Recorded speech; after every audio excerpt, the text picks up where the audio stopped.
Bonjour à tous et bienvenue au Bruit de la Ville, chaîne de podcast dédiée à la ville, cet espace riche, multiple, protéiforme, où plus d'une personne sur deux vit aujourd'hui et bientôt 7 personnes sur 10 en 2050. Alors c'est un temps d'échange avec un invité du jour pour aborder la ville sous un regard spécifique mais toujours prospectif. Le sujet du jour est celui du paysage en milieu urbain, thème particulièrement sensible tant il a souvent tendance à nous manquer, tant la voiture a tout envahi. Cette nature en ville, outre ses vertus évidentes pour la biodiversité, peut aussi devenir l'occasion de contribuer significativement au bien-être et au lien social. Alors, nous accueillons aujourd'hui Pascaline Boiron. Bonjour. Bonjour. Pascaline est paysagiste DPLG, diplômée en 2005 de l'École nationale supérieure du paysage de Versailles. Elle est aussi certifiée en permaculture. Elle est cofondatrice des Saprofit en 2007, d'abord association, puis aujourd'hui c'est une SCOP, avec Claire, Mélia, Damien, Violaine, Véronique. Leur leitmotiv est d'aller vers une ville plus humaine, plus créative, plus frugale, plus solidaire. Architectes, paysagistes, plasticiens, constructeurs, graphistes, les Saprofit développent depuis 2007 des projets artistiques et politiques autour de préoccupations sociales, économiques et écologiques. En 2017, une autre association est créée, les Sapros, animant entre autres le tiers-lieu La Chaufferie à LM, portant le projet PEPS pour développer des pépinières de quartier. En fait, toujours pour garder le lien avec la communauté, les bénévoles, continuer à construire, à animer des projets sur le territoire. Alors pour commencer, Pascaline, une question un peu d'ordre général. Est-ce que tu peux nous dire comment t'en es arrivé à t'engager pour le paysage? Alors j'ai envie de dire aussi de surcroît tout de suite en désir de pluridisciplinarité. Oui, c'est une grande question. Eh bien, je dirais que le paysage, c'est notre biotope à nous, humains, et que voilà, s'engager pour le paysage, c'est s'engager pour, son biotope et donc son habitat quelque part, même si on ne parle pas d'habitat en dur, mais c'est notre premier habitat. Donc ça, pour moi, c'est hyper important. Et ça se fait assez naturellement, ça s'est fait naturellement, on reviendra peut-être, sur le parcours, mais en tout cas, voilà, aujourd'hui, j'ai énormément de plaisir à travailler pour le paysage parce que je me sens, comme ça connectée, à mon habitat premier. Et dans la pluridisciplinarité, c'est arrivé aussi au fil des expériences, ce désir-là et cette nécessité presque. C'est une manière de penser, la diversité. C'est-à-dire que c'est la diversité des approches, font la diversité des processus, font la diversité des projets et pour moi, c'est assez, fondamental. La diversité, la richesse des rencontres, heu, voilà. Parce que les Saprofit, en effet, on est un collectif, composé d'architectes et de paysagistes, voilà, avec aussi, pas mal d'affinités et pas mal de compétences, artistiques, design et cetera et Qui viennent se greffer au gré des qui viennent se projets. greffer au fil des projets et quelque chose sur lequel on tient beaucoup, en effet. D'accord. Et comment ça a commencé pour toi? Alors, je ne sais pas s'il faut remonter à la jeunesse, mais ou à l'école de paysage, cet attrait pour le paysage, tu parles de biotope, je l'entends bien. En même temps, dans un parcours personnel, il y a quelque chose qui fonde peut-être cette relation au paysage? Moi, j'ai l'impression j'ai pas un élément, déclencheur ou quelque chose, un événement, symbolique. Ça s'est fait vraiment de manière assez progressive tout au long de ma vie et de ma carrière. J'ai commencé par des études d'architecture. Donc j'avais cette envie-là, d'être dans un métier enfin avec ce qui m'attirait dans l'architecture, c'était aussi l'acte de créer, créer des éléments, des choses qui répondent à des besoins fondamentaux. Donc ça, c'est ça qui m'a emmenée vers les études d'archi. Très rapidement dans les études d'archi, en effet, j'ai pris la tangente paysage. C'est arrivé très vite. Dès la première année, j'ai senti ça, ce besoin de voilà, de parler du territoire au sens large, de parler, ouais, de géographie, de parler de sol. Voilà et après, ça s'est, vraiment conforté en effet au sein des Saprofit, voilà. L'engagement que je revendique aujourd'hui, enfin et comment dire? Qui est caractéristique de notre pratique, ça s'est vraiment construit, en contact avec mes collègues, Sapro au fil des expériences avec, heu, ce besoin d'être proche, ouais, d'être proche de la terre un peu. Hmm. Mais je ne sais pas trop l'expliquer de manière très lointaine parce qu'il se trouve que je suis quand même. Alors, je suis citadine, j'ai toujours été citadine, j'ai jamais habité à la campagne. Et j'habitais même pendant 20 ans en haut d'une tour de 10 étages qui était posée sur une dalle sur des parkings.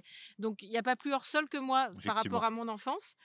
Voilà, mais je sais tout ce qui. Enfin, bon, voilà. Donc, Ouais, un c'est comme quoi ressenti tout est profond. possible. Ouais, c'est un truc assez Oui, profond, je oui, pense. on pourrait penser de manière un petit peu comme ça, comment dire? Poétique, que ça viendrait d'une ruralité ou d'un contact, Pas du ancien, tout. mais Mm. finalement la ville bétonnée, t'a peut-être aussi amené Ouais, je pense. à te Ouais. rendre compte qu'il y avait un manque, fondamental, qui s'exprimait, Ouais, ouais, ouais, dans ce tout à désir de fait. biotope. Mais peut-être le fait d'être passé par l'école de Versailles, hein, qui est une des rares écoles d'architecture en France qui fait architecture et paysage, qui t'a permis aussi d'entrer en connexion avec, cette dimension-là. Bon, il y a d'autres écoles qui sont peut-être moins connectées à cette question du paysage, du territoire, de la terre, de la biodiversité. C'est le cas à Lille, hein, par exemple. Effectivement, c'est une école d'architecture et de paysage. Ouais, je sais pas. Alors moi, à l'époque, il y avait pas encore l'école de Lille. Il y avait le choix entre Bordeaux et Versailles uniquement. Donc de toute façon, et puis bon, après d'autres écoles, Blois, voilà. Mais j'étais partie dans la suite d'une école d'archi. Donc après, les écoles de paysage qu'on nous cible, c'était plutôt Bordeaux et Versailles. Versailles. Je sais pas juger de l'enseignement à Bordeaux, donc je sais pas dire si Versailles a particulièrement éveillé ça. Euh, Moi, j'ai l'impression que ça s'est beaucoup éveillé à partir du moment où j'ai eu des terres, des espaces à jardiner, voilà, des lieux à jardiner, quoi. Vraiment. D'accord. Et donc ça, c'est arrivé plus tard, en fait, plutôt en arrivant à Lille, en me retrouvant à habiter des petites maisons. Alors certes avec des tout petits jardins, mais quand même des jardins. On est dans une ville où il y a voilà, un tissu urbain plutôt bas avec pas mal de petits jardins.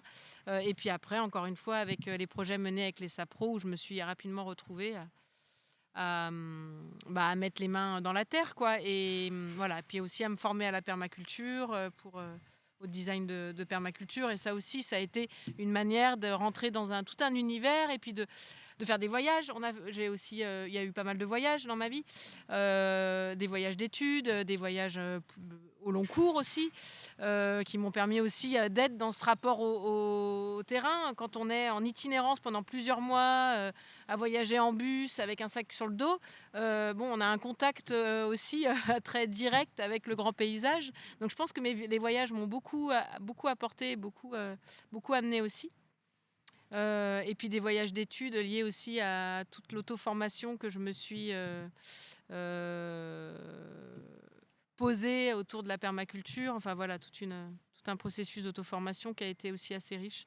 Ouais, alors donc, effectivement, tu abordes la question du paysage sous différents prismes. J'entends déjà dans ce que tu dis, permaculture, contact à la terre, ville nourricière, mais en même temps le grand territoire et le grand paysage, notamment par le truchement des voyages où finalement tu te rends compte que c'est aussi une histoire de territoire. Il y a aussi la question du lien social, hein. Je sens dans ton approche, dans celle des SAPROFIT, faire société presque, j'ai envie de dire, à travers le paysage. Tu peux nous en parler un peu, de ça? C'est une approche assez particulière, je dirais, de vos travaux. Oui, bah, c'est la question de la multifonctionnalité des espaces. Et ça, c'est aussi une loi du fonctionnement de la nature. En fait, il n'y a rien qui ne sert qu'à une seule chose. Tout a plusieurs fonctions. Euh, et c'est ça qui fait aussi la résilience des systèmes, c'est de penser la multifonctionnalité. Donc voilà, de manière générale, en effet, penser la multifonctionnalité des choses, des espaces, des éléments, des individus, pour moi, c'est hyper important. Chez les SAPRO, on a tous plein de casquettes, on sait tous faire plein de trucs, on n'est pas monospécifique. Dans nos projets, les espaces, ils ont plein de fonctions. Et en effet, il peut y avoir des fonctions écologiques, pédagogiques, de lien social, des fonctions économiques, des fonctions voilà, démonstratives. Selon les projets, voilà, on va appuyer plus ou moins des fonctions, mais en tout cas, il n'y en a jamais qu'une. Et donc ça, c'est en effet important. Et donc le paysage, de la même manière, il a plusieurs fonctions. Un voyage, il a plusieurs raisons d'être. Mmh, Enfin, mmh, voilà, c'est mmh. quelque chose qui est très ancré, en effet, dans moi, et pas que dans ma pratique, dans ma vie, dans tout, et qui est pour moi important, et qui est vraiment une inspiration de comment ça fonctionne, comment la nature fonctionne, en fait. Et donc, voilà, c'est... C'est d'ailleurs, je pense, quand vous avez créé l'association Les Sapros, suite à l'évolution peut-être des saprophytes devenus Scope, Mmh. l'idée c'était quoi? C'était de poursuivre justement cette itinérance plurielle des acteurs, rester en contact avec une communauté. La question Ouais, du tiers-lieu ouais, c'est intéressant. que vous gérez là, je pense que c'est pour poursuivre cette dynamique collective. Ouais, carrément. Tout à fait. Quand on était une asso au démarrage. Quand on a transformé l'association en Scope, il y avait des raisons qui étaient des raisons liées à la gouvernance. C'était l'envie de, parce qu'on peut se poser la question pourquoi avoir changé la structure en Scope. Il y en a plusieurs raisons, hein, comme tout, il y a toujours plusieurs Mm. raisons, plusieurs fonctions. Donc il y avait en effet l'envie d'être un peu plus maître de la gouvernance de la structure, parce qu'on avait quand même, on commençait à avoir un fonctionnement avec un modèle économique, etc. Et donc, quelque part, un bureau qui devenait responsable de projets un peu ambitieux. Donc, il y avait l'envie de retrouver, de renouer avec notre propre responsabilité par rapport au projet qu'on menait. Et puis, une recherche de légitimité par rapport à nos pairs aussi, parce que le statut associatif, il a un petit côté pas sérieux. Étudiants, bénévoles ou je ne sais quoi. On avait postulé pour être les jeunes paysagistes avant, donc quand on était qu'en asso, dans l'album des jeunes paysagistes. Et au final, on n'avait pas été retenus et on avait appris que c'était parce que notre statut associatif faisait pas sérieux. C'était il y a un peu plus de 10 ans. Bon, je pense que les choses Ils ont avancent. peut-être un peu changé de point de vue, Je je pense, pense que ça en tout cas même avance, la en société en effet. général. Oui, oui, oui, oui, je sais que ça bouge et c'est très bien. Mm. Mais c'est pour dire de là d'où on vient aussi. Oui, Enfin, de absolument. là d'où on part quand même.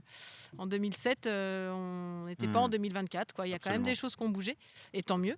Et puis, voilà. Et puis l'envie aussi peut-être de pouvoir accéder à des projets de maîtrise d'œuvre. Mais en même temps, donc, de passer en scope, ça nous faisait renoncer aussi à toute une dynamique habitante qui était très importante pour nous, en fait. Oui, donc effectivement, on sent dans votre ADN cette dynamique de co-construction, hein, qui se poursuit d'ailleurs avec l'assaut Les Sapros, où vous retrouvez des nouvelles modalités participatives de co-construction avec une communauté élargie. Il y a un projet peut-être que tu peux nous décrire qui caractérise particulièrement ça dans ce que vous menez actuellement, par exemple? Bah oui, c'est le projet de la PEPS dont j'aurais envie de parler, même si on pourrait aussi parler longuement de ce qui se passe à la chaufferie. Oui. Mais la PEPS, qui est une continuité d'un projet qui s'appelle les unités de production fivoise, qui existe depuis 2012-13, donc un projet au long cours. Donc à l'époque, on était encore sur FIV.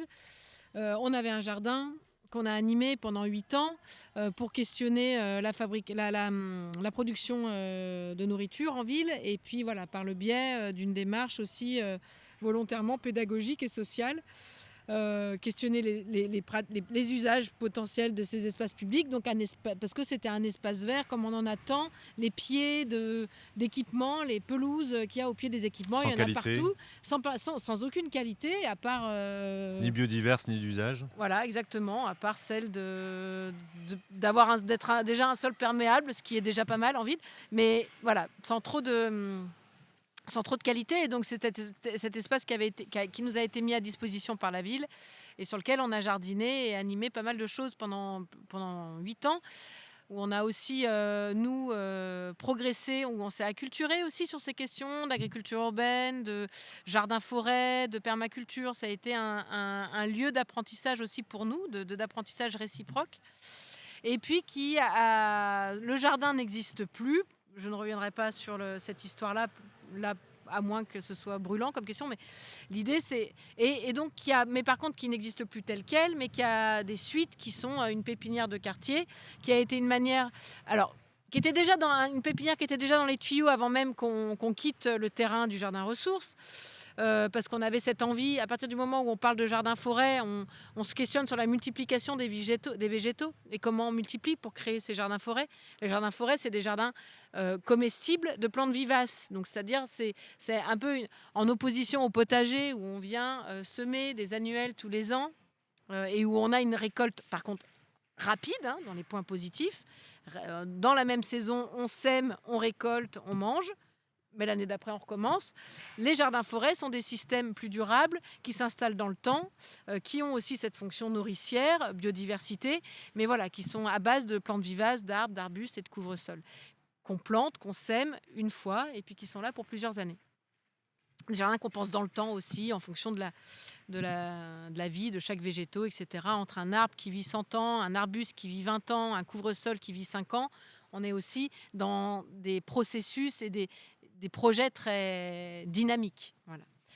Donc on a appris tout ça au Jardin Ressources. On a eu envie d'aller plus loin et de proposer d'aller dans la mise en place d'une pépinière pour multiplier, pour essaimer, pour partager ça et pour pouvoir permettre aux gens, aux habitants d'installer ces îlots de jardin-forêt dans leur jardin privé.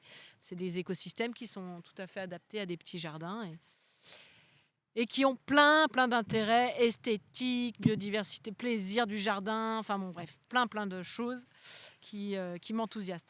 Donc voilà, aujourd'hui à LM, on a un lieu qui s'appelle la PEPS, qui est un espace mis à disposition par la ville d'LM, où on cultive des plantes vivaces, où on multiplie des plantes vivaces et où aussi on est dans cette idée de transmettre le geste de la multiplication. C'est des gestes hyper simples qui en fait sont accessibles à tout le monde et qui permettent de multiplier le vivant. Enfin, c'est complètement magique. Quand on rentre là-dedans, après, on est, on ne peut être que émerveillé par la magie du vivant. Et à qui transmettez-vous ça? Aux habitants? À des écoles? Ouais, alors le projet, il a 18 mois, c'est récent D'accord. encore. On a passé une année à installer le dispositif, avec les tables à marée et tous les éléments utiles au fonctionnement de la pépinière, constituer aussi notre noyau, notre cœur, notre cellule, enfin notre membrane, notre collectif qui porte ce projet et qui l'anime, donc avec des personnes de l'association, des adhérents de l'association. Donc il y a tout un collectif à animer aussi. Et là, le lieu est ouvert tous les vendredis après-midi à qui veut découvrir le lieu, apprendre à multiplier. Et on est en lien avec le club senior de la ville d'Helem. Donc on a déjà proposé des ateliers avec les seniors. Et on espère à la rentrée prochaine de septembre pouvoir travailler avec les écoles. Il y a 2 écoles à côté qui sont partantes et avec qui il faut qu'on monte un calendrier. Voilà. Et après, c'est évidemment un projet à destination des individus, des particuliers qui ont des jardins et qui ont envie de penser autrement leur jardin. En fait, on a l'impression que Lille est une ville très minérale quand on se promène dans les rues. Vu du Très point de vue de dense, l'espace public, sans doute. vu du point de vue de l'espace public, c'est très minéral. Quand on regarde une photo aérienne et quand on voit la multitude des jardins privés qui existent, on se dit si chaque jardin était un îlot de biodiversité, voilà, il y a un sacré potentiel, quoi. Donc c'est aussi Je crois que vous avez engagé aussi une demande de contribution pour recensement de plantes ouais, sur le tout à quartier, hein, fait. c'est ça? On a une cartographie collaborative qui permet de recenser toutes les plantes qu'on peut multiplier facilement, qui ont un intérêt, ou pour les oiseaux, pour les insectes, pour la biodiversité, ou pour nous, humains, pour se nourrir, ou pour le sol aussi. Il y a toute une palette de plantes fertilisantes qui sont intéressantes à avoir pour la vie du sol.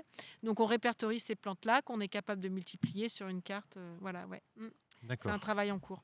Alors, nous sommes ici dans le jardin du Palermo, qui est encore en devenir, mais qui commence à prendre sa forme définitive. En tout cas, qui s'est installé déjà sur un patrimoine végétal historique, puisque, en fait, le Palermo et son parc sont inscrits patrimoine végétal et patrimoine monument historique. Donc, il y a un certain nombre de sujets haute tige centenaires. Et vous avez participé au projet de conception dans le cadre du projet de Junia pour reconquérir cet espace, on va dire, de biodiversité en milieu urbain. Est-ce que tu peux nous en parler un peu? Quelle a été votre approche? Eh ben, l'approche a été de mettre en place ces fameuses lisières de jardin-forêt, justement. Quand je parlais de jardin-forêt tout à l'heure, souvent on peut s'y méprendre derrière le terme jardin-forêt. Il ne s'agit pas de jardiner la forêt, mais plutôt d'essayer de reconstituer l'écosystème lisière. C'est la lisière d'une forêt qui est l'espace le plus riche. C'est la rencontre entre 2 milieux. Et voilà, donc on pourrait, pour être un peu plus pédagogique, parler de jardin-lisière. Et donc ici, au Palais Rameau, c'était un peu la ligne directrice du projet, c'était de reconstituer ces lisières. Donc en effet, en partant des arbres anciens historiques qui sont là, et en regagnant progressivement jusqu'à la bordure des chemins et recréer ces lisières. En y ajoutant, donc en complémentarité à ces grands arbres ornementaux assez majestueux, voilà, et qui ont cette dimension-là, en tout cas qui sont remarquables de par leur âge et leur taille, d'y ajouter une palette de plantes justement propices au jardin-forêt. Donc, comme je disais tout à l'heure, des plantes fertilisantes, des plantes comestibles, des plantes mellifères.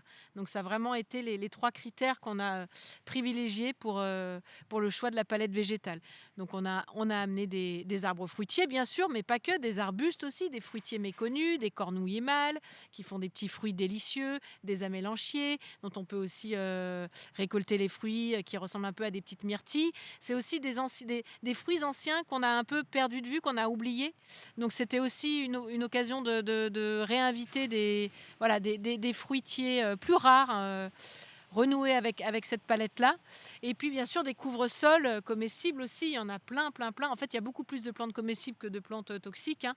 Il y a aussi, on a été élevé à faire... C'est plutôt méconnu, oui. Mais oui, bien sûr, on a été élevé à faire attention à ce qu'on mangeait, à faire attention à des plantes toxiques, parce qu'une plante toxique peut être mortelle, en fait. Donc, en effet, il ne faut pas jouer avec ça. Mais en fait, c'est un très faible pourcentage de la palette végétale qu'on a sur Terre qui sont vraiment toxiques, quoi.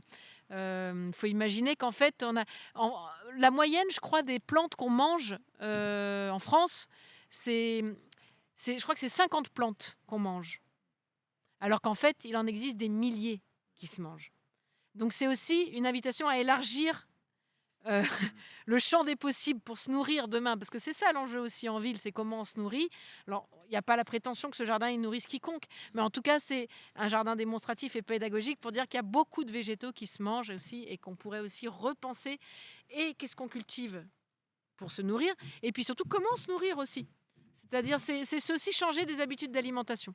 Voilà, donc le jardin lisière est pensé tel quel, avec différentes strates. Donc les grands arbres, la canopée qui est déjà présente, une strate de petits arbres. Donc on a proposé des pommiers, des poiriers, des pruniers, plutôt greffés sur des bastiges pour que les fruits restent accessibles, des arbustes et des couvre-sols, des légumes vivaces, du fenouil, du céleri, de la livèche, ces légumes-là qui sont vivaces, et d'autres, genre des fleurs aussi qui se mangent, des hémérocales, l'hosta qui est une magnifique plante ornementale qu'on voit facilement dans les jardins et personne ne sait que ça se mange. Voilà, cette palette va être aussi accompagnée d'une petite signalétique qui va permettre de pouvoir dire c'est comestible, c'est mellifère, voilà, qui va aussi apporter cette information sur l'usage des plantes. Voire c'est médicinal aussi pour pas mal de plantes. Voilà en gros l'idée. D'accord. Principale. Alors, je pense que ça entre en résonance avec ce que fait Junia. Alors, je pense Avec notamment le programme, à Lisa. Voilà, c'était aussi en écho à ça, avec l'idée qu'ici, c'est un démonstrateur des agricultures urbaines. En tout cas, c'était c'est le programme du Palais Rameau, avec toute une manière aussi de produire en ville. Un peu high-tech qui va être proposé à l'intérieur du bâtiment, et l'idée c'était aussi de le montrer comment on peut produire en low-tech aussi. Voilà. Oui, effectivement. Je sais qu'ils ont aussi peut-être un programme sur une partie du parc de réflexion autour de la pollution urbaine, comment les plantes peuvent contribuer ou pas à la dépollution, ou en tout cas capter ce qu'on aurait dans le sol, même si ici on n'est pas sur une friche industrielle, mais toutes les terres, tu me diras pas le contraire, je pense, mais toutes les terres en ville sont toujours un peu polluées. Donc cette question de la terre nourricière en milieu urbain, ça peut être possiblement compliqué. Voilà, je sais qu'ils ont aussi... C'est ça qui est intéressant avec le jardin forêt en fait. C'est que ce qu'on y mange souvent, c'est les fruits. Et les fruits captent beaucoup moins les polluants aussi. Donc c'est aussi un intérêt. En fait, un arbre qui pousse sur un terrain pollué, c'est beaucoup moins problématique. On peut manger ses fruits. A priori, c'est pas comme des épinards ou une salade, quoi. C'est pas du tout pareil. Et on peut manger les feuilles d'un tilleul. Ça se mange aussi. Et on retrouvera beaucoup moins de polluants que sur une laitue. Voilà. Donc c'est aussi ça qui est intéressant. Et puis on a planté dans les espaces mares. Il y a des mares aussi pour aussi questionner la question de la gestion de l'eau. Et il y a des plantes qui ont cette capacité. On a proposé une palette de plantes aussi qui a cette capacité épuratrice, on va dire. J'ai pas forcément envie de dire dépolluante, mais en tout cas qui ont ce rôle-là potentiel. Oui, même si on est encore ici sur des espaces, on pourrait appeler ça des micro-espaces, hein, on n'est pas à l'échelle d'un bassin de phytoremédiation, ce genre de choses, mais au moins on a une série de démonstrateurs qui vont Ouais, être là dans le parc du Palermo pour montrer tout ce qui est le champ des possibles. ouais. Bah, écoute, merci Pascaline. Peut-être pour conclure ces échanges, je vais avoir quelques petites questions un peu rapides à te poser. Et une question un peu générale comme ça, c'est quoi pour toi la ville de demain? Est-ce que c'est plus de nature en ville et quel type de nature c'est, enfin, et je sais que ta réponse sera plurielle.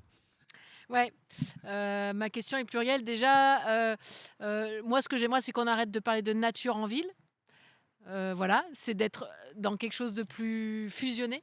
En fait, nous, voilà, c'est euh, et ma ville rêvée serait une ville campagne en fait, et d'arriver à réhybrider tout ça et d'arrêter d'être dans une version, dans une vision un peu tranchée. Il y a la ville d'un côté, il y a la campagne, et toute notre vie, on se pose la question, est-ce que j'ai envie d'habiter en ville ou à la campagne?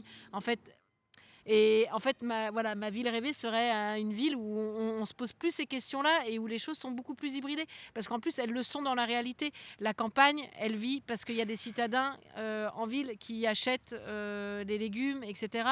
Et la ville a besoin de la campagne. En fait, les deux ont besoin les uns et des autres. Et je pense qu'il faudrait qu'on repense l'hybridation. Je me suis longtemps dit, il faut densifier les villes parce qu'elles grignotent trop sur les espaces ruraux. Aujourd'hui, je me dis plus ça. Je me dis plus, il faut densifier les villes et arrêter de s'étaler dans les campagnes. Non, au contraire, je pense qu'il faut éclater les villes et que l'île devrait devenir 10 villes en fait, et retrouver voilà, retrouver beaucoup plus ouais, de porosité, d'imbrication, quoi, en fait. Voilà. Effectivement, je pense à certaines villes du nord de l'Europe ou des villes comme Hambourg peut-être, où en fait manifestement ils ont des très très grands îlots Ouais, verts, des grandes ouais. pénétrantes végétales Oui, qui sont le c'est ça. fruit des transports Ouais. piéton cycle. Et puis que cette campagne, ce vivant, il soit, enfin, comment dire, ne plus avoir peur aussi du sauvage, du Mm. spontané, du non maîtrisé. C'est ça aussi, je rêverais.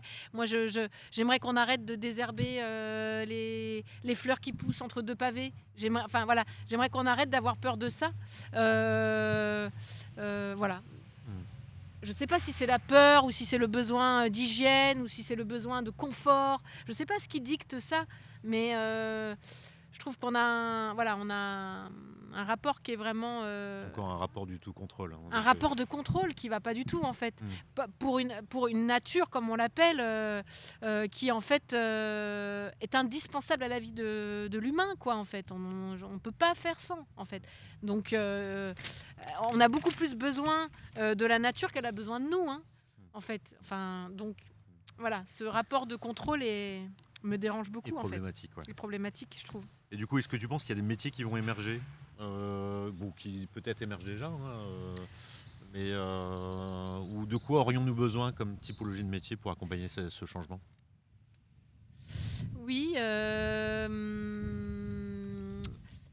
je ne sais pas forcément bien répondre à cette question. Moi, j'ai l'impression que c'est pas des nouveaux métiers qui vont émerger, mais c'est plus hybridé, encore une fois. C'est comme l'hybridation de la ville et de la campagne. Il faut hybrider les métiers. On est couteau suisse, on est tous couteau suisse, on sait tous faire plein de trucs. Et en fait, on se spécialise trop. Et donc, on se met tous dans des silos et tout fonctionne comme ça. Et en fait, je pense que c'est ça qui va pas. Donc, et nous, avec les SAPRO, on prend beaucoup de soin à ça, à se former à plein de choses. Voilà, on t'a cité la permaculture pour moi, mais on se forme à l'intelligence collective, à la facilitation graphique, à la soudure, à la charpente, à l'architecture bioclimatique, au terre-paille. Là, mon collègue, il sort d'une formation terre-paille. En fait, en fait, voilà, je pense qu'il faut toujours se former, toujours apprendre des nouvelles compétences et pour être plus hybride, plus caméléon, plus couteau Même suisse. si une des solutions n'est-elle pas aussi dans des nouveaux métiers, entre guillemets, qui sont des métiers d'intercesseurs. Enfin, justement, Ouais, toi, en tant qu'individu, tu évolues vers la pluralité, mais parfois, il faut aussi des gens qui font entrer en dialogue des spécialistes entre eux. oui, ouais, Euh, des spécialistes, il y en a quand même quelques-uns ouais. qui sont, je ne sais pas s'ils sont nécessaires, mais enfin, en tout cas, dans le monde complexe dans lequel on vit, bon, Mais il on faut. garde tous nos Ouais, spécialités. Enfin, moi, voilà. je reste paysagiste. J'ai beau me former à plein de Mm. trucs, aller faire des formations potager agroécologique. je ne vais pas devenir maraîchère demain, je suis paysagiste encore, en fait. Voilà, et je considère que c'est ma compétence principale. On a notre compétence principale, et puis après, on a la couleur qu'on donne à notre métier. C'est pour nourrir ça aussi, pour nourrir la couleur qu'on donne à son métier. D'accord. Mais c'est d'où cette idée de s'hybrider soi-même. Voilà, c'est ça. Et tu vas avoir un prochain grand voyage en prévision tu sais déjà où tu iras, ou il y a un endroit où tu as envie d'aller demain? Toi qui tu es Oui, si grande moi j'ai toujours voyageuse. oui, moi j'ai 1000 T'en as une voyages dans la vingtaine tête. sur ta liste? Oui, là on va faire le tour de la Norvège en train cet été. Mais sinon, je reviens d'un voyage en Bourgogne avec une trentaine de personnes, des permaculteurs, en autogestion, auto-organisation totale, avec un réseau auquel je participe. Donc on est parti 4 jours en Bourgogne, aller visiter des super beaux projets de jardins-forêts, etc. Et entre autres, le jardin de Éric Lenoir, qui a écrit Le Grand Traité du jardin punk. Et c'est génial. Alors, j'avais pas lu le livre avant d'aller visiter son jardin et de rencontrer la personne, surtout.